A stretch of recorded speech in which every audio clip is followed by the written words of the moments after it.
It's going live.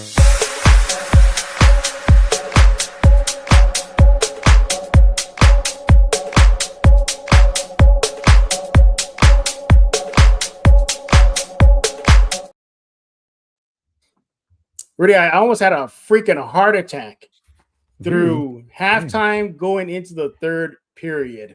Welcome everybody to the first ever live playoff post game show right here on Spurs in Focus. We thank y'all for staying up late with us. This show was teetering on not happening because of how late it was. What would have killed it, Rudy? What would have killed it for me if this game went to overtime? If we went to overtime, forget about it. I was at Rudy, let's just wait for another game.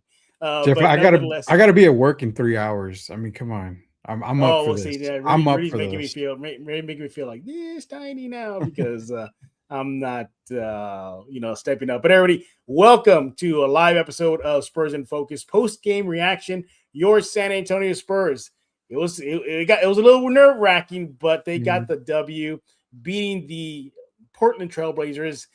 Out in Portland to take the series lead 2-1, 120-108. Home court advantage is now back in San Antonio. I am your host, Jeff Garcia, longtime Spurs writer over here in San Antonio. Make sure to subscribe to Spurs in Focus on YouTube, iTunes, Spotify. You got Amazon Podcast, Pocket Cast. The list goes on and on. Go subscribe right now. Spurs in Focus should be your first and only spot for all things San Antonio Spurs. Seriously, you don't want to go to the other spots. You want to come here first. This is your first stop for everything silver and black. Gentlemen, seeing your screen, that is Mr. Rudy Campos with the sports answer, also known as the sexiest man in radio in San Antonio. Is that true, Rudy? Very true. I'm not gonna lie, very true. And the reason being, you can't see me on radio, so I can get away with being the most sexiest man on radio. Yeah, exactly. By the way, quick shout out to Elias. He is the prodigy. Elias, Sith Elias, he called this game. And it went exactly how he thought it would go, and so we got to put some bets. If Sith says something, we'll put some bets down with Vegas there. So thank you all for joining us again. Make sure to follow Rudy on X at the Sports Answer. He is your guy for not just Spurs, but for all things sports. He got the NFL draft that just happened, obviously the NBA playoffs. The list goes on and on. He does it all. I just stick to the Spurs. This guy, he balances it all. By the way, Rudy, you like my shirt here? I'm rocking Street Fighter. The Chun-Li. Okay, so is that the one that you got at a Comic-Con that we went to? Yes, that's right. Okay. Yeah, you were there with me. Yes. I remember that. I remember. Hey, real quick, let's remind everybody here, or let's give them a heads up, man. So y'all guys out there in the chat, we appreciate everybody here. You see the poll at the very top of the chat here, or at the very top of the stream. The poll question for tonight is, do you feel confident the Spurs can win with series without Wemby? The way to vote is you go into the comments, you drop a 1 for yes, a 2 for no. Get your votes in. It's going to be up the entire show. So the question is, hey, can the Spurs win without Wemby? Do you feel confident after this game? Let's go. Yeah, exactly. I certainly do now. I certainly do. Let's dive into it. Yeah, guys, we're trying to give everybody just a little bit more time to join us here. So we'll start off with some general thoughts, and then we're going to get into some of your comments. And then Rudy and I were going to do our standout player of the game, our standout stats of the game, and what was the turning point? What turned the game to the Spurs' favor? I have some questions about players, even though the Spurs got the W. I texted Rudy about one particularly. But overall, it was a great win. Let's dive into it right now. General thoughts. My first thing is this team grew up tonight. They grew up tonight. This was a game in hostile territory. The first half was not good. They were down by double figures at one point. I really thought their inexperience was showing. You had the experienced Drew Holiday was just wrecking shop on them, getting whatever he wants in that first half, going into a little bit into the third. But before our eyes, we saw this team rally. We saw this team have composure, poise. They got everybody together. And in the second half, they, or should we say Harper, took over the game, and they left their imprint on that court there. So for me, Rudy, my first takeaway is poise. They never looked rattled. They didn't hang their heads. Even though it felt like the Blazers were destroying them by 100, that if you looked at the score, it never was completely out of hand. No. At half, it was close. At the end of the third, the Spurs took the lead. It was always within striking distance, and I think that, for me, was comforting as the game went on. In other words, they just weren't getting curb stomped. I think that was good. If they got curb stomped, we probably talked about an L tonight. But Rudy, what do you think about the game? They kept it close. The composure was there. What did you think? So I like what you said about them growing up. They did grow up in this Mm-hmm. game. You saw the emergence and the reason why I had Dylan Harper as my number one guy on the draft board. I mean, the kid is special. If he's on any other team Yes. talking about potential rookie of the year, Mm-hmm. yes, he's better than Conklin. Yes, he's better than Cooper Flag. I'm telling you guys. But the one thing I did see was okay, they got rattled in the beginning of the game. First quarter, they were down, I believe, 2 points. Mm-hmm. The second quarter, Portland came out hot. Scoot Henderson had a little Scoot Henderson run, little Mm-hmm. Scooty right there.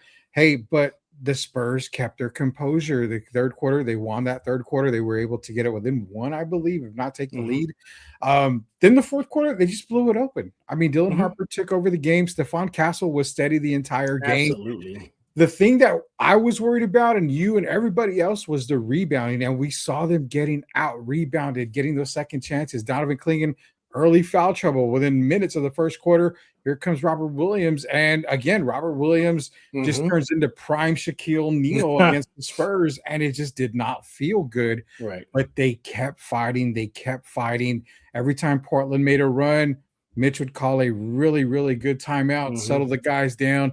We even saw Darren Fox at the end of halftime, at the end of the first half, get riled up, get Mm-hmm. a technical. But again, it's about composure. What have you and I talked about all season with this team? When it seems like they get rattled, they tend to calm down, Right. they tend to relax, they tend to get back on track. That's exactly what he saw tonight. Yeah, you look at halftime. Again, it felt like the Blazers were just demolishing them. But at halftime, Rudy, it was 65-59. Blazers with a slight edge. And Yeah. they were keeping it close. You talked about reboundings. The Spurs were actually out rebounding the Blazers at half, 27-24. Yeah. They were out assisting the Blazers 15-11. And shooting, they were close. 44% for the Spurs, 44% for the Blazers. This game, what I also liked about it, another takeaway for me, is it never got out of hand. I really thought this young core, Vassell, Harper, Castle, Keldon, were going to get rattled. Mhm. We talk about steps to becoming a championship team. They took a big step towards that direction. Rudy, your thoughts?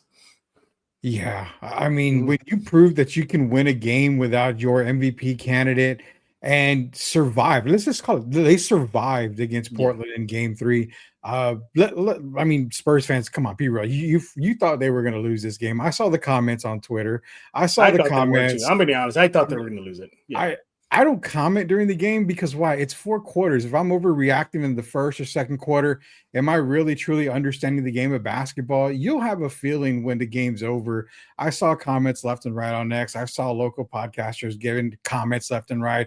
You got to relax, man. This is a Yeah. team that is definitely comfortable. They definitely are here to play. You saw in the regular season that we thought, oh, they're immature. They're not ready. Tonight, they proved the reason why you can't use Mhm. they're rookies in the playoffs. They're Yeah. immature. They're not ready for it. It's still BS, in my opinion. You can't use Yeah. that excuse. OKC was not ready. They got a title. Spurs, they're ready. Yeah. They are absolutely ready. And if you're the Blazers, you're probably kicking yourself in that locker room right now. This Definitely. was a golden opportunity for them to get a W without that big Frenchman there. And guess what? They dropped it. They fumbled the bag. Yeah. This game should have been their gift. This Yeah. should have been their win. They had the size advantage. Thiago Splitter talked about that heading into game 3, saying, oh, we're going to beat them easy with size. The moment they go the small, that's how we're going to score them. Well, guess what, Rudy? Talk about this. Small ball won out versus big ball, didn't it? It did, and that was my biggest concern after game 2. It's like, man, you're playing Carter Bryant at the 5. Didn't really work out too well, and it didn't seem to work out early when they had Carter Bryant in.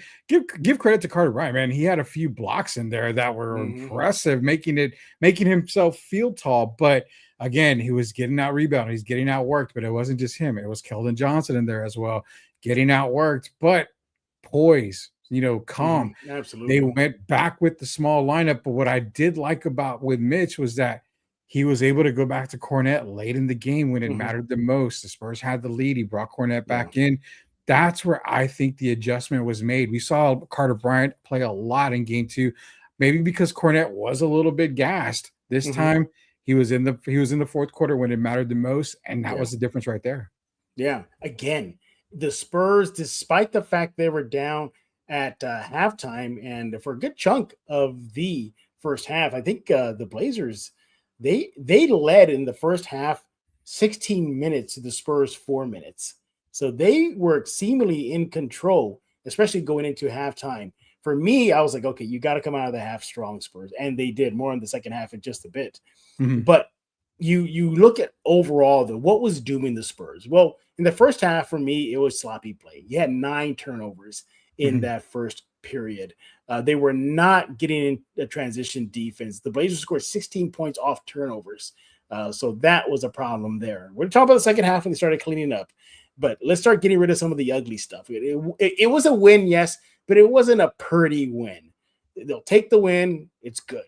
Yeah. But, Rudy, right off the bat, for me, I need to see more out of Keldon Johnson, man. He's MIA. He's MIA. If he just gives me his season averages, maybe the Spurs aren't biting their fingernails going into the second half. Again, they took over the second half. We'll talk about that in a bit. But I got to see more out of Keldon. And, man, dare I say we should just put a fork in Harrison Barnes, man? I don't think you're going to put a fork in Harrison Barnes, man. Okay. There's really no way. But, the Keldon Johnson situation, I can understand what you're saying, but could it not be so much that Keldon is really struggling, maybe compared to maybe the matchup isn't right for Keldon Johnson? He's battling against Klingon, he's battling against Williams, and when he's not battling against those guys, Jeremy Grant's a very tough guy to defend, especially on the perimeter. So maybe the matchup isn't well for Keldon. I'm not making excuses for him, but I mean, if I'm not mistaken, he only averaged maybe like 10 points against Portland this year. So again, I mean, he's right on par to what he's been averaging against Portland this season. It could be just a matchup thing for Keldon. I mean, maybe when you get into the next series, they beat Portland, they get into the next series, maybe he matches up well against Denver or Minnesota. I don't know. I would say this: are you really worried that he's struggling, or are you okay with it because they're getting the W's? Right. That's the question I think we got to ask. Exactly. So just look, I'm not trying to be this to like the start of Fiesta Week in San Antonio. We're just getting rained on, So I'm trying to get rid of all the ugly stuff first before we get to the great stuff that happened in the second half. So for me, I got to see more Keldon Johnson, especially in the next game in Game 4. Got to cut down those turnovers, okay? And look, I know Harper had a great game. I understand that. He's going to get his flowers in a few minutes. But, Rudy, can I be a little real with you? This Spurs team should not be relying on a rookie to save their ass. What do you think? Oh, I totally disagree with you. All right, hit me with it. Totally disagree with you. So, again, I got to remind everybody again, Dylan Harper was my number 1 prospect on the draft board. He should have gone number 1 in every draft that I would have ever done. I would have taken him number 1. Dylan Harper's not your typical rookie. You're talking about a guy who was a focal point at Rutgers, who was one of the best high school players to come out of high school. When he got to college, yes, he had some injuries in college, but still when he played, he was a massive difference maker. But what does Dylan Harper have to his advantage compared to Cooper, compared to Kahn and all these other guys is he's got a dad who's an NBA champion in Ron Harper. He has a brother who's making a name and waves for himself with Boston right now. Dylan Harper is from a basketball family. He knows the ins and outs of NBA basketball. He knows the rigors of playoff basketball because of his dad. You think he was on the sidelines with his dad during those title runs with the Bulls? Heck yeah, he was. He knows all about this stuff. Dylan Harper is not your typical rookie. He's a guy who I would say he's probably a year 2 veteran in his rookie season. He clearly has showed it. He doesn't put up these gaudy numbers because he doesn't get the playing time that starters do. Reason why, look tonight, 30 minutes in this game. He played starter minutes. He played big boy minutes. He showed what he can do in those 30 minutes. So, no, I mean, what you see with Dylan Harper, Jeff, is what you're getting. When you see him get those 18, 20 minutes a game and he's still putting up 12, 14 points, I mean, he's putting up better stats than most veterans are in these playoffs right now. Yeah. And I guess the lining around my comment right now about do you really need to rely on a rookie to save your butt, Spurs fans? It's because Another game, Rudy, and Mhm. not much of an impact by one De'Aaron Fox. Oh, here we Again, go. Here we go. again. Here we go. I know you're on the I protect De'Aaron Fox no matter what No, because no, he's no, my no, no, guy. no. I don't protect De'Aaron Fox. I do not protect him. I don't protect I him at gotta all. see more out of De'Aaron Fox, my guy. I mean, I 18 gotta see points. more. I mean, 18 point. We've said it before. De'Aaron Fox is the only reason why De'Aaron Fox is the number 2 guy in everybody's eyes is because he gets paid $60 million. He Mhm, gets a max deal. But again, is De'Aaron Fox truly the number 2? A lot of people say it's Stephon Castle. Unless the Spurs lose, then it's supposed to be De'Aaron Fox. But when the Spurs are winning, it's Stephon Castle, a la tonight. 33 points. mhm, He was the man. Now, De'Aaron Fox put up 18 points. Yeah, he had 6 assists. I mean, he did a lot of other things that, you expected out of De'Aaron Fox. You don't expect him to have, 26, 27 a night point per game average or anything. I mean, this team is built without a second option. Let's just put it mhm, that way. They're built without a second option. Wimby's number 1. Castle could be number 2 on any given night. It could be Darren. It could be Devin Vassell on any given night. Julian Champagny can make an impact. I mean, the 3-pointers that he made tonight were critical and in key points. mhm, But the Fox hate that a lot of people give, I can understand. You pay him a lot of money, but he was going to get that contract regardless. I mean, mhm. he's a max type of player. You're going to pay him the max type of deal. So you can give him the hate. I understand. If you want to see more, how much more again? How much more do you want to see out of him if he's getting the job done and they're getting the wins? Yes, but I need to feel confident that my co-star of the team is going to Mhm. be the co-star of the team. He was not. It was Dylan Harper that was the co-star. It was Steph Castle in the second half. You look Yeah. at Fox's numbers for the game now. He needs to get to the free throw line more. He went to the free throw line 5 times. That was it.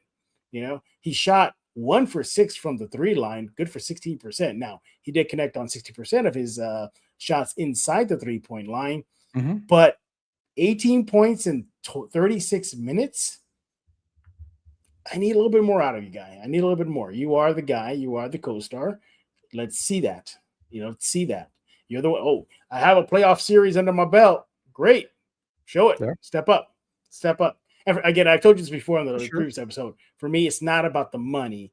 It's about the label that he's been given. Mhm. And the label, he's not been living up to that. I mean, you look at some of the comments here, this guy JG, he's not the max type of player. When is he going to get the job? When is he getting the job done? Do you want to take that one on real fast? Sure. I mean, the only issue I ever have with it is they say max deal, max player, max player, max player. I mean, he's a max player like Mikal Bridges is a max player. He's doing more than Mikal Bridges is for the Knicks. Mhm, I mean, there's guys out there that get max contracts. Why? Because they're veterans, because they have the awards behind them, whether it mhm, be Defense Player of the Year from Mikal Bridges, whether it be All NBA, All Star, whatever. They're getting awards. So when you get awards, go to the CBA. You got to go to the collective bargaining agreement. yeah. If you meet the criteria, you are able to get this number and you are allowed and going to be rewarded with this number. They're not Mhm, going to pay him, a veteran minimum, because he's got an all-star appearance, all that stuff. No, they're going to pay him what he's won based off of his accomplishments, what he's worth off of his accomplishments. mhm. I mean, the thing is that that's what I'm saying. People go to the max deal, the max deal. He's not a max player. Well, what is he? Is he a veteran minimum type of player? I mean, do you really think a player like De'Aaron Fox came to San Antonio hoping to maybe make half of what he was supposed to make anywhere else?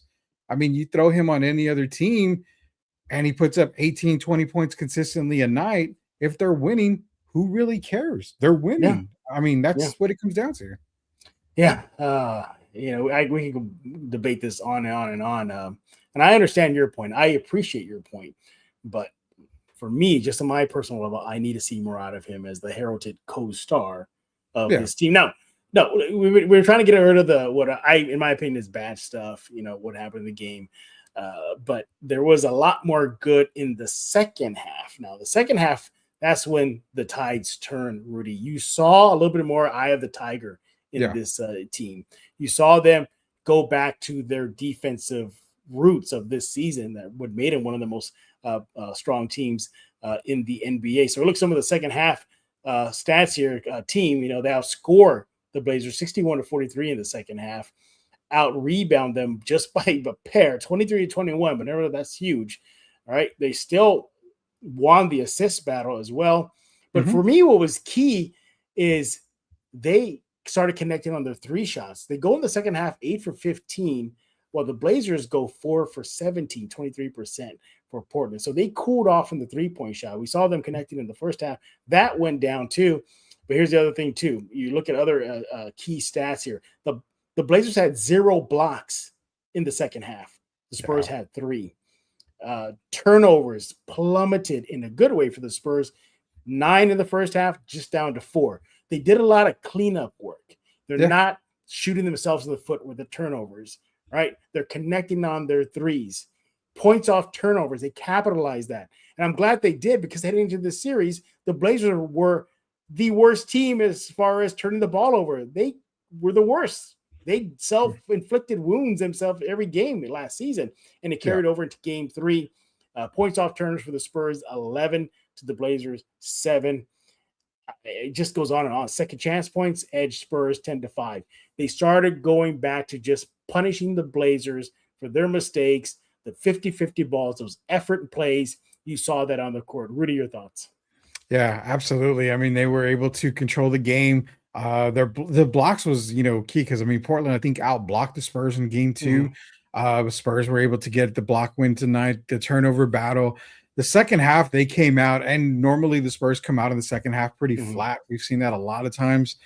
No, they came out with a purpose. They showed the reason why they can win without Wemby. I mean, the thing that we also have to look at too in the second half is Portland, they seem to have got rattled in that fourth quarter. They did. I mean, like you said, they were shooting the ball lights out throughout the first half, knocking down three-pointer after three-pointer. Jeremy Grant knocking down three-pointers.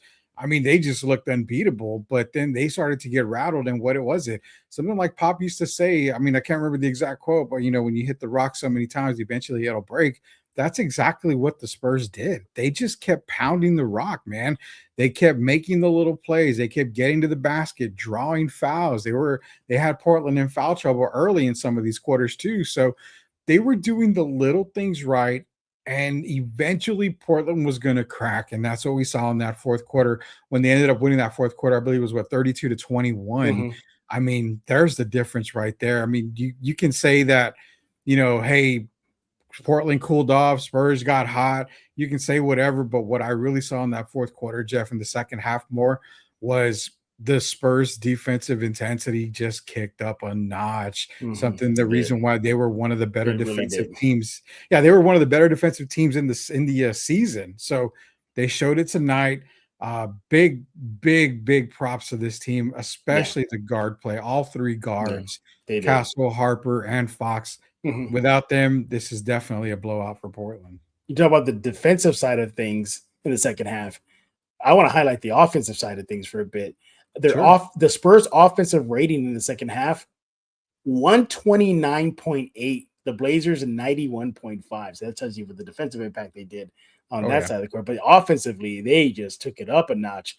And I'm glad they did. That's what I saw this team grow up before our eyes. They took a big step as solidifying themselves as a legit title contender, not just this year, but moving on too. I mean, overall, look at a true shooting percentage. Spurs 66%, the Blazers 44%. What's interesting too is the Blazers were actually leading for the most part in the second half. They led for 12 minutes and 30 seconds. The Spurs 10 minutes. 10 minutes. They did what they needed to do to get the win. Before we get into some of the fan comments, we're going to get to that in a bit, guys. We're not going to leave you guys out. Yeah. I mean, we're ignoring the young elephant in the room, and that is Dylan Harper in the second half. Took over the game, was the only viable punch off the bench. The bench, for the most part, Rudy, for the Spurs was non-existent. You got nothing from Barnes practically. You got a little something from Keldon. Carter gave you some work too. No, I'm not going to ignore Carter. But my goodness, I mean, the bench play was pretty much Harper. You look at Harper in that second half, Rudy, you're right. He did not look like a rookie at all. No. Harper, 22 points in the second half, 6 rebounds, 2 assists. Get this, he was a plus 24 for the Spurs in that second half, and he did all that in 18 minutes. I mean, I think all Spurs fans should be playing the Whitney Houston song right now, I Will Always Love You, because that's what the Spurs should be singing to Dylan Harper right now for his heroics. Your thoughts on the rookie? Yeah, man. I mean, again, he's a rookie, but he's not a rookie. I mean, he's been proving it all single season. Yeah. Now in the playoffs when you needed him the most, you saw the bench struggles. I mean, the bench struggles have been huge for San Antonio in this playoffs. Kelly Johnson, 6th man of the year. I mean, Harrison Barnes, we figured maybe put up a little bit of offense. Yeah, Carter Bryant's playing some superb defense, but it's Dylan Harper, man, and it's the way he plays, the way he gets to the basket. Absolutely. He's very crafty. He kind of reminds you of another lefty that used to be a Spur, another 6th man of the year, and Manu Ginobili. I mean, he's very crafty with the ball. I think Dwayne Wade said it tonight. It's something about those left-handed players that just makes them super tough to guard. And what's scary, Jeff, is he's a rookie having a game like this. If this is just this jumping off point for him, I mean, can you imagine the types of games he's going to have when it counts the most against a Denver, against the Minnesota? I mean, this is Rudy's already calling them going to the second round already. Look at that. He already is. I think everybody, including people in Portland, know that they weren't going to win the series, man. But I think the biggest thing is it's a confidence builder. I mean, he didn't need any more confidence. He had all the confidence in the world, but a big game like this, it just took him to a whole nother level. I guarantee you, Dad, Ron Harper is sitting back with one of his favorite cigars, just with a big smile, because both of his sons' teams came out with huge wins today. See those two guys on the screen right now, everybody? I thought those two guys were going to throw, man. They were jawing at each other. They big should. time. Big time. And that was a nice little battle I was watching in that period there. Man, do you like that Harper talks a lot? I mean, he talks a lot on the court. He is a trash talker. I mean, I'm not against trash talking. I'm fine with it, especially at the NBA level. I mean, you get paid that kind of money. You want to talk trash, talk trash. Me, I'm at the high school level. I don't like it at the high school level. This ain't high school ball, man. So let him talk all he wants. And the good thing is that when he started talking and when he started balling, where was Scoot? Not anywhere to be found. MIA. Yeah, I mean, Dylan Harper, again, what more can you say about the young man? I mean, just like I said, saved the Spurs' butt. He saved the Spurs' butt when the game was on the line. They needed some sort of spark, some sort of juice to get this team going, and he was it. I'm still just baffled. I mean, not in a good way, the plus 24, a plus freaking 24 from a rookie in the second half in a game 3 NBA playoffs. I mean, what more can you say? He also shot 78% from the field, everybody. And if that's even better, how about this? He took 3 3-point attempts. He made all 3 of them. Yeah. Clutch. Just clutch when you needed it. He even threw in 5 defensive rebounds and 1 offensive rebound. So the kid did it all. Oh, man. I mean, good win for the San Antonio Spurs. Again, regained that home court advantage. The series is now in their control now. One other thing, again, we're going to get to you guys' comments. You guys are next. I promise you guys are coming up next. But I want to highlight this too, and also thought was really, really good. It's not getting enough love right now. I think they made Denny MIA in this game.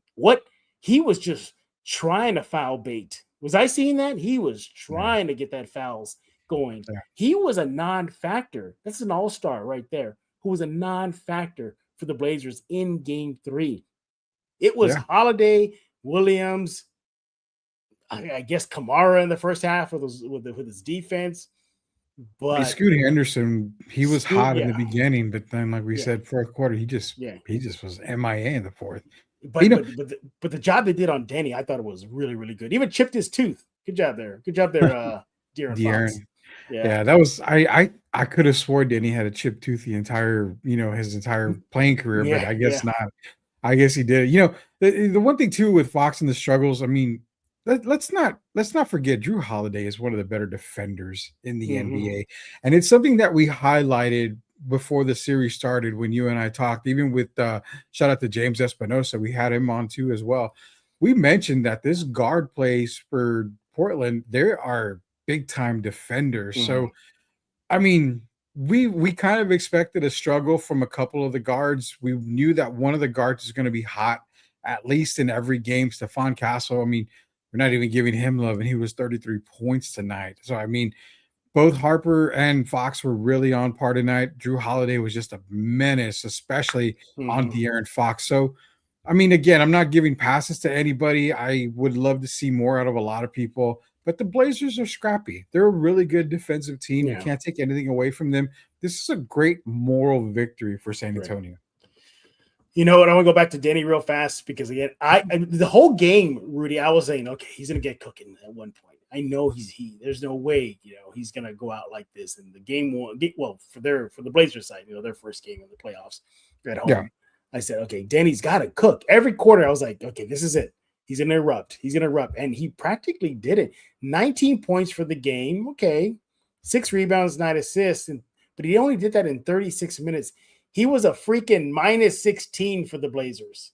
I think the Mhm. Spurs did a superb job in controlling him, defending him, crowding him, not giving into those foul baits that he was trying to get into the lane. He Yeah. was really trying to get something going in that lane every time. And again, for him too, another game that he's probably kicking himself in the butt right now, thinking, I had no Wemby there to try to disrupt the one thing I'm good at is getting into the paint and finishing and drawing fouls. Mhm. Again, a missed opportunity for Danny just on an individual level for him too.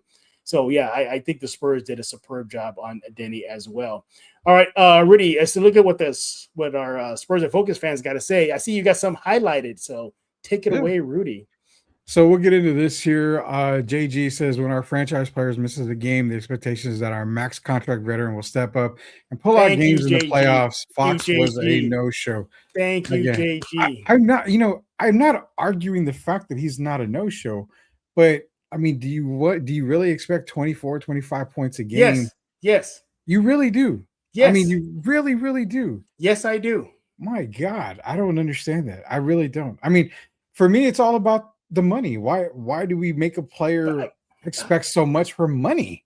It's why again, Rudy, again, I remind you, it's not about the money for me. It's about the label. no, It's about that reputation. for Okay. you, it's not Yeah. about the money, but for every fan in San Antonio, the word that I always bring up is max. It's always max. It's never, Oh, I well, see what you're saying. From Fox, your comment. Yeah. always about max, max, max. And it's like, can we really chill on the max part? I mean, you mean to tell me the Spurs gave him the money? If he got the money from the Spurs, so do you think he's going to turn down that kind of money if it's offered to him? Right. You would turn down that money if it's offered to you? I think not. There's no way anybody would, man. So yeah, that's my problem with the whole thing. It always comes up with the max. Sam Salinas, it could be a matchup for KJ, but he seems rattled out there. He needs to calm down and just play his game. That got him six man of the year.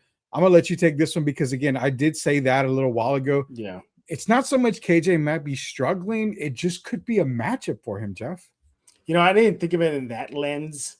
I just kind of was just been like, well, you've been cooking for the whole regular season, KJ. It's playoffs, your first playoffs, and so far you're laying an egg. Now in game 2 for Keldon Johnson, and also 2, he is the reigning 6th man of the year now, the newly minted Mhm. one, and so far he has not been living up to that. It was Harper, but I'll zip it right there. Keldon Johnson, 5 points, 5 rebounds, 3 assists in 20 minutes of play off the bench. He goes 1 for 7 from the field for 14% shooting. Mhm. Goes to free throw line twice. I didn't really think about that. Is it a matchup issue for him? Because you saw him at one point.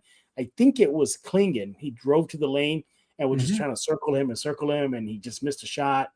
I think the Blazers are cutting off what he does best, which is being that bully, because they got bigs down there. They got Klingon, they got Williams, they Yeah. got Grant, and so they got guys that can kind of hold him there. But I still got to see more out of him, man. I really, really, really do. I think again, if he just does his averages from the season, the Spurs should be 3-0 at minimum right now. And I'm ignoring Fox right now. I'm just saying if Keldon just was being Keldon right now. But matchup, it could be an issue for him. But He doesn't seem like he's playing the way he did in the regular season. yeah, I Like don't know if it's the bright lights too or something, but I mean, the way and the reason why I say that is it feels like he's trying too hard.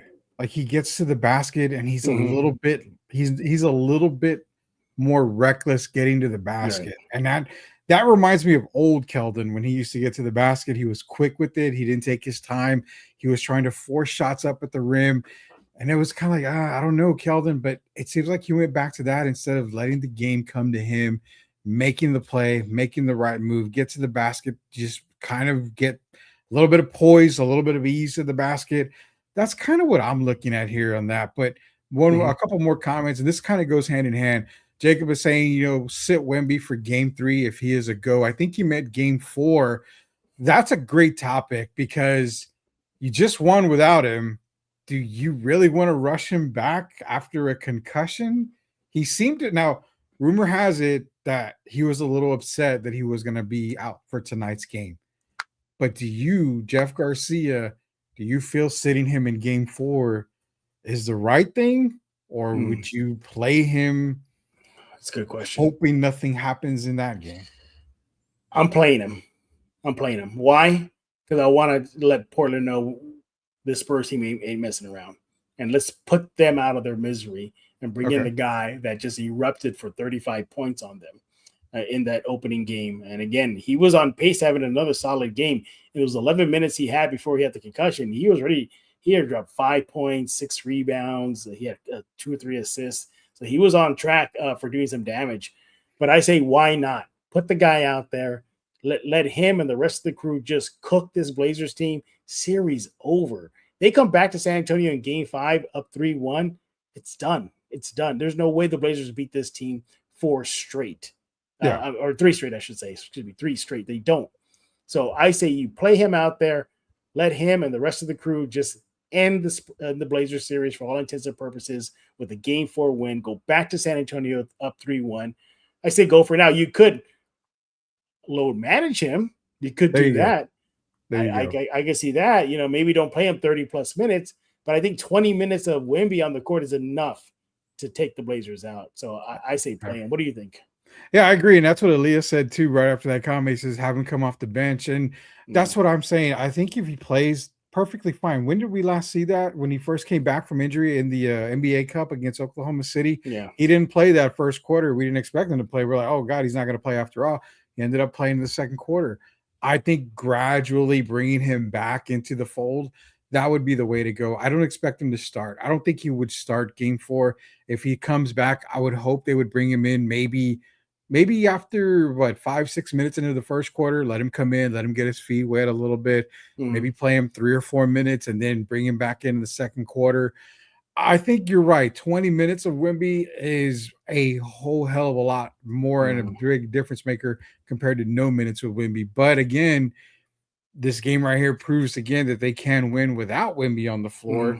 It took a little while longer. It scared a lot of Spurs fans, but sure enough, kind of what Luke Cornett said at the in the press conference before the game. He said, we've been successful when he's been off the court, and we're looking to continue it here tonight. And they did. I mean, I would say maybe bring him off the bench. That was my next question. Do you think maybe bringing him off the bench would be the better idea? Sure, why not? I take any amount of Wemby on the court. I just want this series to be done. I want the series to be done because you got a team on the other side of the bracket that's handling Denver right now, and that's Minnesota. And if this series goes out longer and in Minnesota take care of business, they could be resting and making their, let's get our travel out of the way. Let's go to San Antonio and get rested while they're dealing with the Blazers in a game 6. I'm making this up, out in Portland. Yeah. So hopefully that doesn't happen. What else we got? Other comments here? We got a couple more. They asked if Wemby will be on a minutes restrictions, and then we don't know yet. Stevie said, you don't play with a playoff team, and that's kind of goes back to the Wemby thing. If he's eligible to play, if he's healthy to play, then I mean, I guess you're right. You don't want to give Portland any hope, so you definitely want to play Victor Wembanyama. But it's it's kind of a hit or miss thing because you've already got home court advantage back. I mean, you took it Mhm. away from Portland, you got it back from them.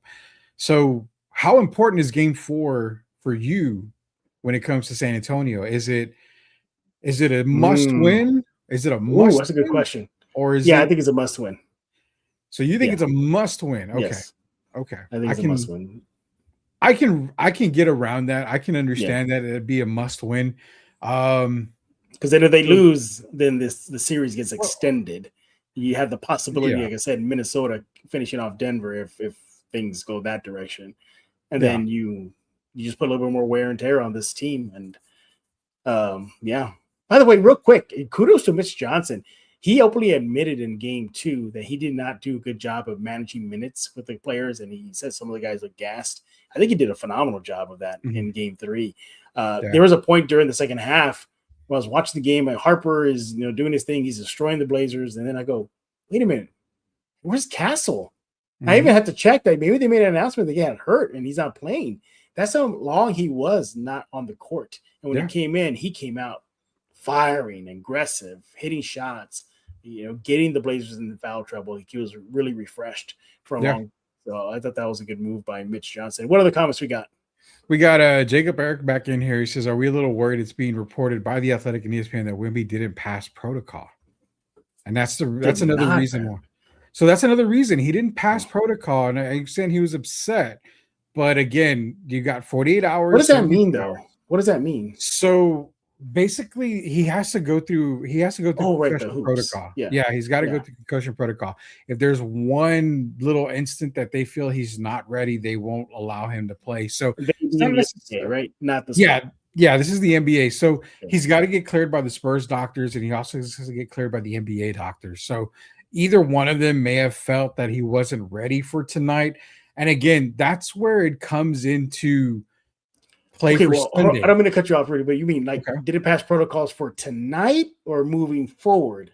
Well, no, just for tonight. He had his Oh, first okay, just for protocol test tonight. today. Okay. So the initial 48 hours, you don't do nothing. Zero. They don't, you can barely breathe. They don't want you to do nothing for 48 hours. After the 48 hours, then you go into concussion protocol. You go through the, rigorous training basically to see if you are able to handle it. He was able to jog, he was able to shoot, he was able to do the little things, but there was something that they didn't feel that was right. So that's why he was ruled out for the game. The only concern, Jeff, is this: if the Sunday's game was at 7, 8 o'clock at Hmm. night, I would feel more comfortable with him being ready for that game, probably passing concussion protocol. But since the game is at 2:30 on Sunday, I don't know. And now we've got another person in here saying that that might have been false, Okay, because fine. I'll take he it. did Yeah. play, but he says it's false. The reason why I do play because he's still in protocol. So that's the thing. It's not a false rumor per se.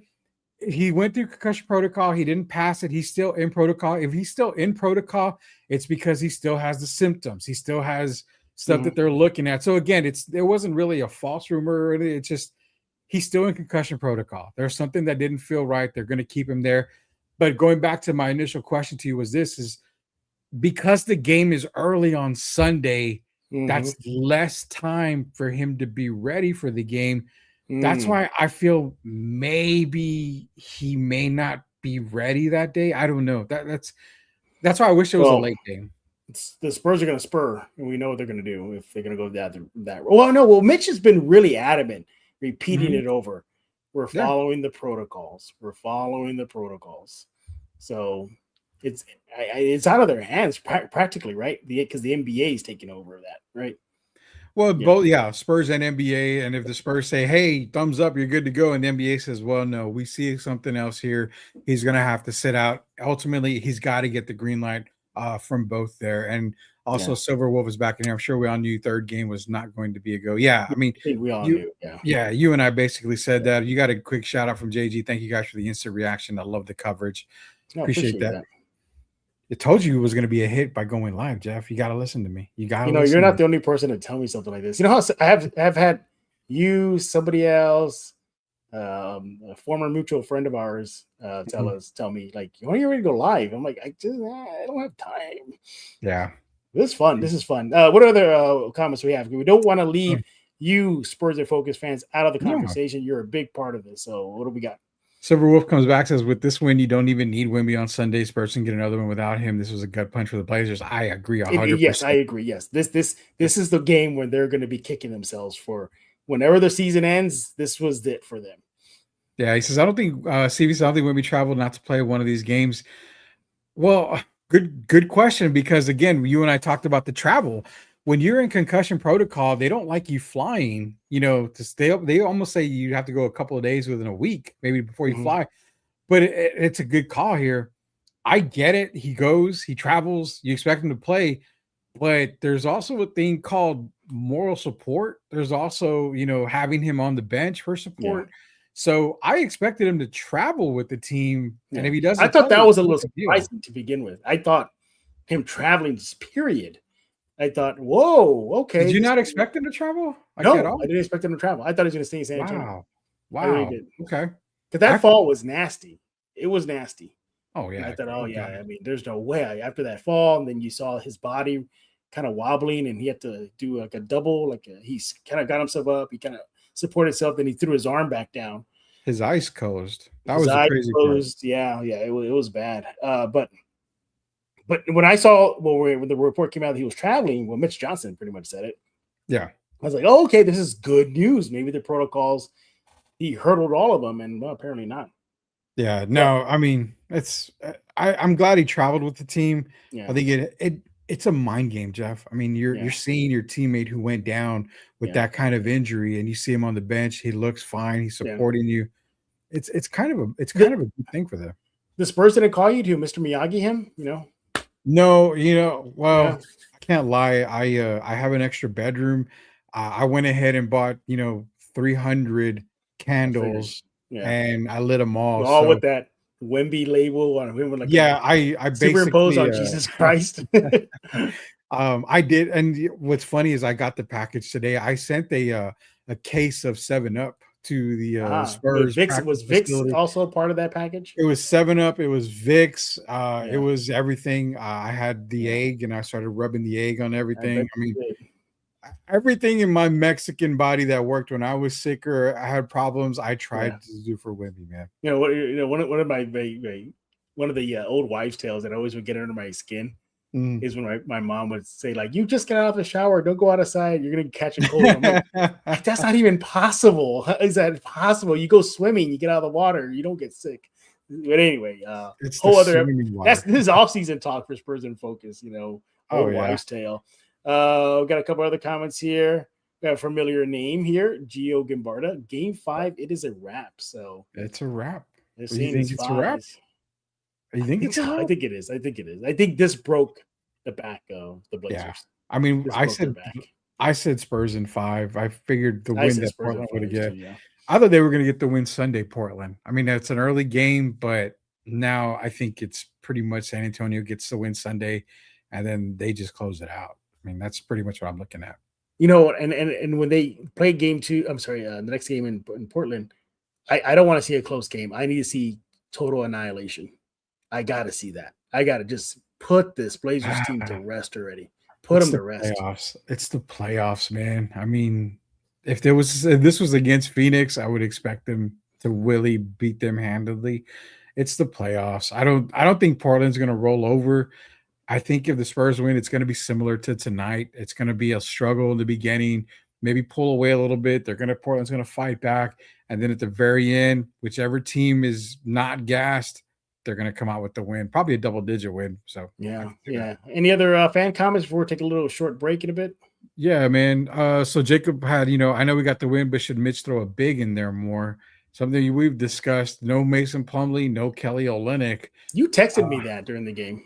I did text you. I'm like, I'm surprised Mitch has not thrown one of these guys in there. And I get it. Carter Bryant's playing, really good defensively. But again, I think a big on big would make a lot more sense, even if it's just a foul.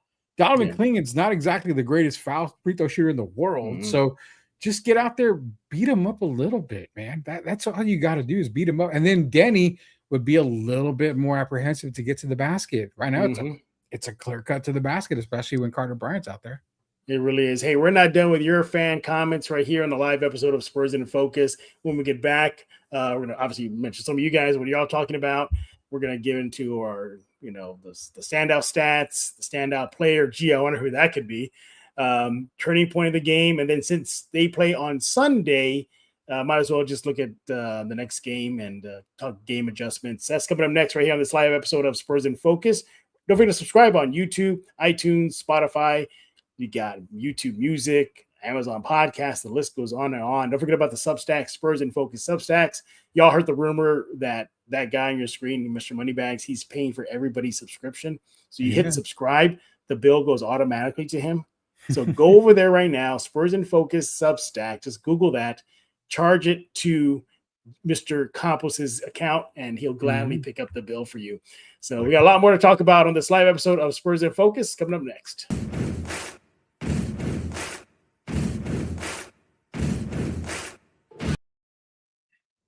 As the new leader of the Decepticons, I command you to subscribe to Spurs in Focus.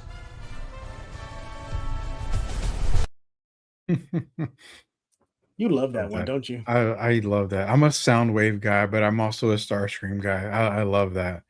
I asked this the other day on Spurs in Focus. If you're Megatron and you know this guy is backstabbing you, plotting against you, talking trash about you behind your back, blow him away. Getting an army. If y'all don't know, Starscream literally gathered an army. They're called the Combaticons, and he drew war against his leader. Are you letting him get slide all this time, or are you saying, you know what, one time you're done? Yeah, I mean, like I said, Megatron's one of the most villainous villains out there. I'm surprised he didn't blast Starscream's head off at the first chance he got. Yeah, he did. Oh, but Galvatron, aka Megatron, definitely took care of that in the movie. Welcome to a live episode of Spurs in Focus right here on YouTube, iTunes, Spotify. What else you got? YouTube Music. The list goes on and on. Substack, Spurs in Focus Substack, completely free. Hit the subscribe button and you're in part of the crew. We're having a live reaction to the Spurs' big win over the Portland Trailblazers in Game 3, beating them 120-108. Woo! It was scary for at least good 2 periods, but the Spurs handled business thanks to Dylan Harper and the rest of the crew in the second half. Good stuff. All right, a couple more comments, Rudy, before we get into our stats of the night, all that good stuff. Yeah, maybe psyched out the Blazers by bringing Wemby. Remember the Dame Lillard thing that they put out the Blazers? Maybe have Wemby go out there, Rudy was scared, everybody. Rudy thought that Dame was I was not scared. Definitely not scared. We got more. Only thing is, for years, I remember Spurs don't do well in early games, fingers crossed, but they should be fine. Golly, Jeff, haven't I been telling you that? The Sunday games in the afternoon, they always seem to lose those games, man. So I'm glad I'm not the only one out there. CV St. Kelly is the only big that I trust. And again, I'm with you. I'm with you, CV. Yeah, I mean, I would love to see Kelly out there. And then last comment for right now, so we can move on here. This is a great show, guys. So we're afraid. Boak Ridge, appreciate you. And yeah, we hope to do this a lot more with Jeff here. Silver Wolf, you get that from the One Punch Man anime? There's a no, that's Silver Fang. That's Silver Fang. That's Silver Fang. Right, you're right, exactly. Sorry about that. All right, let's go ahead and get into some individual things that we're looking at.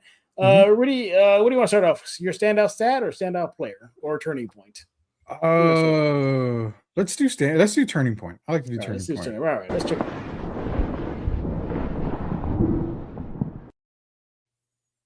Rudy Campos, what was your turning point of the game?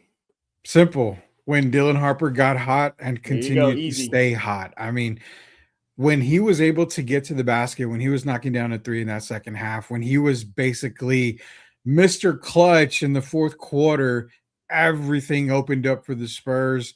The basket just looked like it was, 50 feet wide and you were throwing it in the ocean. Then when it came to the Blazers, he basically ripped the heart out of Portland. They couldn't make a basket. All the threes they were knocking down in the first half, they were not going down anymore. The turning point for me was when Dylan Harper said, you know what? I am not a rookie. I am a seasoned vet. This is the reason why. Anything you can do, Dad, I can do better. That is my turning point for the Spurs. I'm with you. Yeah. Dylan Harper's play just completely turned the game around. The headiness, playing like not a rookie, playing like a guy who's been there, done that. I like the trash talk. I really, really do. I think I got a little nervous that it may have cost him. I thought, okay, either he's going to get a tech or a fight's going to break out. And then, oh, great, we lost him for the next game because he's suspended. Something stupid like that. But nevertheless, love that edge he plays with.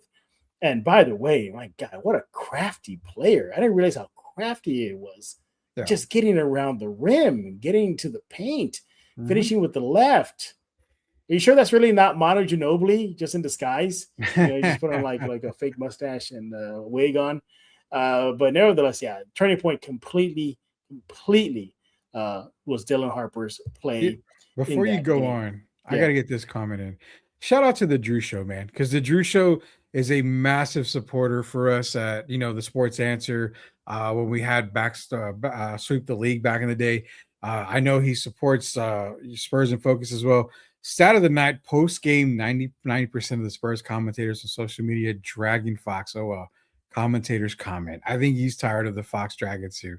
And again, it goes back to what I'm saying. I mean, you can't really drag the guy, put up some decent stats and everything. So shout out to Drew. Appreciate Drew joining us here, man. Yeah, absolutely. Sure. All right. Yeah. Other little, I guess, mini turning points in the game. Spurs massive run in the fourth period. Went plus 17.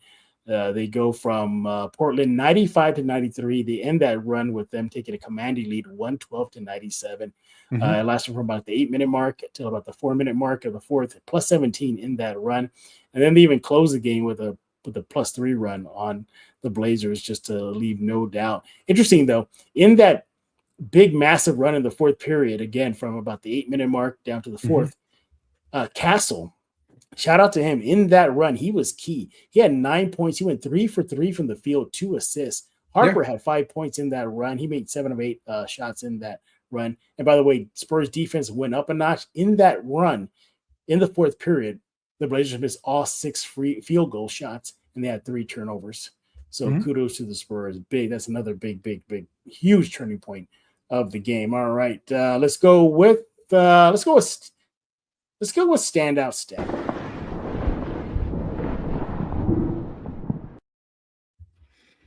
So I kind of gave out my standout stat already. Was that big run in the fourth period? I think that was a big number for me. But again, my God, what that just showed me was the Spurs just left no doubt. They just took care of business. They beat a team they should beat. They reminded them who they are. It's like Optimus Prime said in the Bay Universe movies, did you forget who I am? Yeah. So, I mean, that's pretty much it for me. So I kind of already gave away my stat of the night there, standout stat. What about you, Rudy? So I've got 2 stats of the night. One of them, it's kind of, goes hand in hand. Spurs out shooting the Blazers from overall 48% to 47%, 41%. Then from 3-point range, 48% to 37%. The Spurs were knocking down their shots left and right. They almost shoot 50% as a team total. I mean, that's going to get you some wins. A lot of that came in the second half, especially that fourth quarter. They were just, melting the net off of that rim. So that was one stat that I have. The other one, it's kind of surprising. They lost in the stats category, but they actually won in my heart, 42 to 44 in the paint, points in the paint. You're talking about without Victor Wembanyama, they were able to compete with Portland, who does have guys like Williams. I mean, you saw the lob to Williams a whole lot tonight. Klingon was able to get some points in the basket. Denny attacks the rim. So you would have thought Portland should run away with points in the paint. Not so fast, my friend. Spurs 42, Portland 44. That's a difference maker for me right there. That's a huge stat for the night for me right there. Yeah, absolutely. I mean, the Spurs just, what more can you say, man? First of all, they gave me a heart attack. Thank you. They aged me. I'm already getting old, everybody. I don't need to get aged faster. Did I ever text you? Go ahead. Go ahead. No, go. You're saying? I said, did I ever text you or message you saying that I was worried about the Spurs? I mean, why do you worry? Don't worry, man. It was just because when I saw no mojo, no nothing, no juice, nothing out of them. The Blazers just came out and just punched them.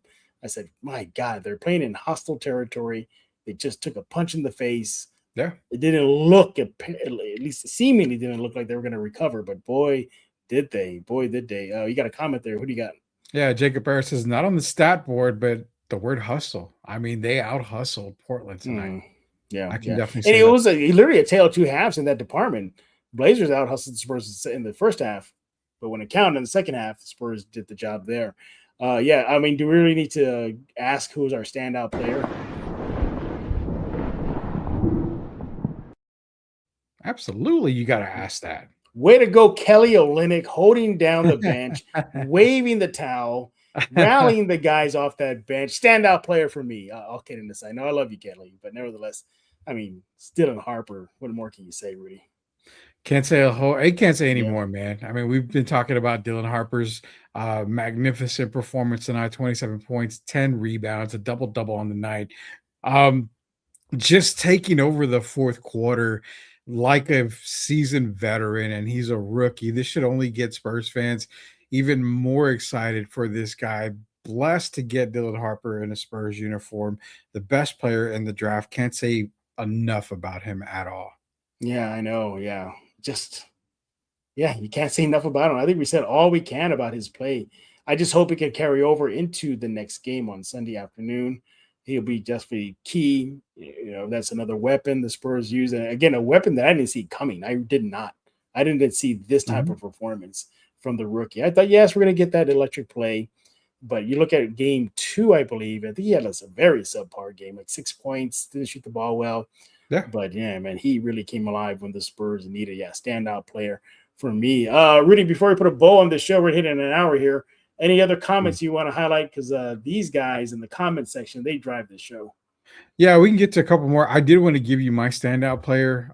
Wasn't Dylan Harper. It was actually Stephon Castle with 33 points. Really interesting. Okay. Stephon Castle. He set the bar really high in the first quarter, first half of the game. He kept the Spurs close. He had a little bit of a sputter, I think, in the second half, but again, he made the key shots. He made a few shots down the stretch. Without him, I think the Spurs might have been in a little bit of trouble. But again, when Dylan Harper got hot, Stephon Castle was right there next to him. Also, shout out Carter Bryant. I mean, some key blocks, Carter Bryant. His defense does not go unnoticed. I mean, comment-wise, we went through just about every single comment that we could. I'm glad we did. We didn't leave anybody left out. Elias earlier said, I told Jeff throw Bryant in for his defense once the nerves settle down. He's fine. Yeah, I mean, definitely. Jacob's back in here. Castle was the glue. Perfect point. That's why I think for me, he's my star player of the night. One of my star players of the night was because of Castle. He did a lot of the little things. He did have a bunch of turnovers, which we should be kind of used to. He had 4, the most on anybody on the team.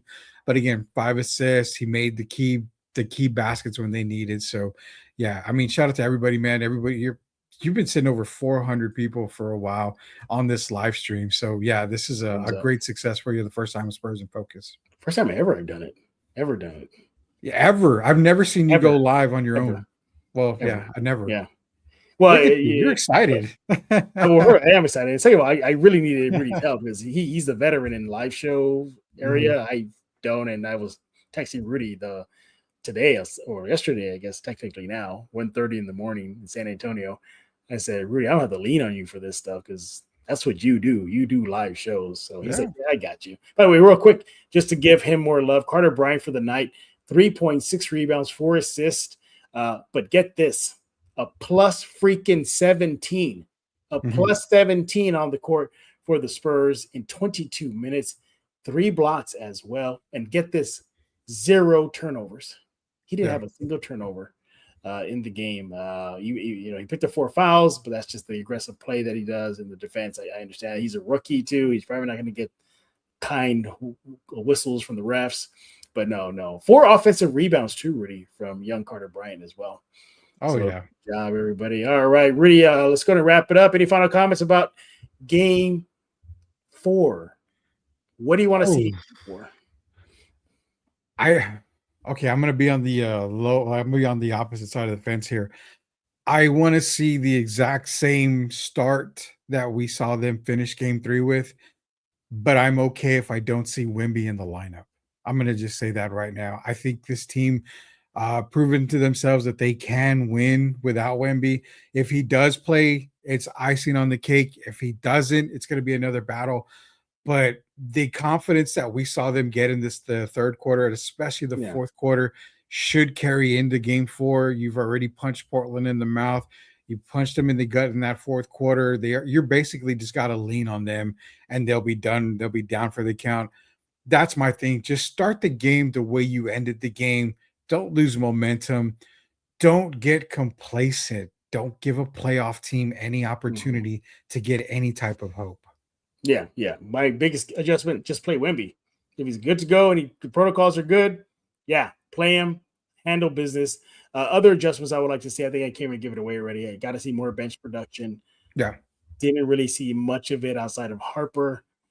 Like, just out and going, that'll be great. That for me, I'd love to see a little bit more bench production, as well as don't let, I can't believe I'm saying, try to contain a Holiday is no. I couldn't believe what he was doing. He had like 20 something points on the Spurs. 29. He finished the game with 29. Drew Holiday's a guy that when he gets hot, he's hot. And if you try to contain him, it frees up a lot of other guys. I'd rather let Drew get his points concentrated. You've been doing a good job on Denny. He's the main guy you got to worry about. Yeah, keep doing that, Spurs. Yes. They'll be fine if you can kind of control Denny. My biggest concern is if you get Robert Williams hot, like the way he started the game, it's going to be a long night for the Spurs. Other than that, I mean, Drew Holiday's a really up and down type of guy. He can get 29. He can go for 12 or 13. The one thing you got to worry is his defense. I mean, you saw him take the ball away from Carter Bryant and, a couple of other guys. And it's like, well, good God, but that's Drew Holiday. So I like what you're saying. I mean, I like what you said there on the game 4 for Portland, San Antonio. There's a lot of keys that we can go into. Yeah, there's a lot of keys. Yeah. So just maintain that mojo. Come out swinging. Don't let the Blazers swing as they did in game 3 and put a scare in a lot of the Spurs fan base, except for Rudy, apparently. Rudy wasn't scared. Spurs were down double figures and Rudy was calm and cool. I was as calm and relaxed as the Crown Royal chocolate that I had. So yeah.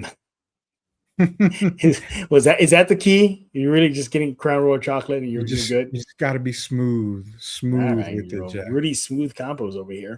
And what else? Getting a little bit more bench production. That's one of my keys. And of course, if Wemby is a go, play him to end this series. Let him just dominate as we saw in game 1, starting to dominate in those 11 minutes before he got hurt.